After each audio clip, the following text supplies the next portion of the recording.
म्हणजे आज पंचायत समिती सभापती आणि उपसभापतींच्या निवडी होत्या आणि यासाठी हे वैयक्तिक माझं मत होतं की ठीक आहे, आता निवडणुका झाल्या, निवडणुकांमध्ये आपण पक्ष म्हणून लढलो,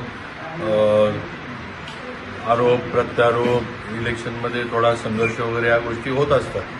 पण आता तालुक्याच्या विकासासाठी आपण आता सगळेजण एकत्र आहे आणि महायुती म्हणून एकत्र येऊन सभापती उपसभापती निवडी करूया.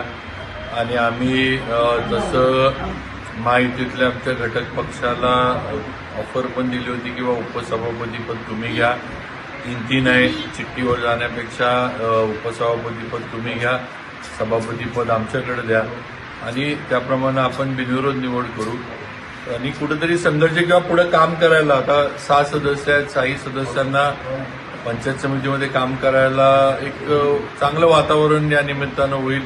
कामं जी काय शासनाकडनं येणार आहेत, जी काय जिल्ह्यातली असतील ती होत राहतील.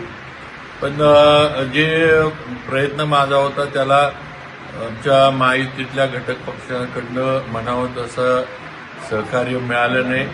पण तरी आम्ही शेवटी आम्हाला जे आमचे निर्णय होते भाजपमधून आम्ही घेतले. सौरभ बाबा शिंदे ते जावळी पंचायत समितीचे सभापती म्हणून त्यांना घोषित करण्यात आले.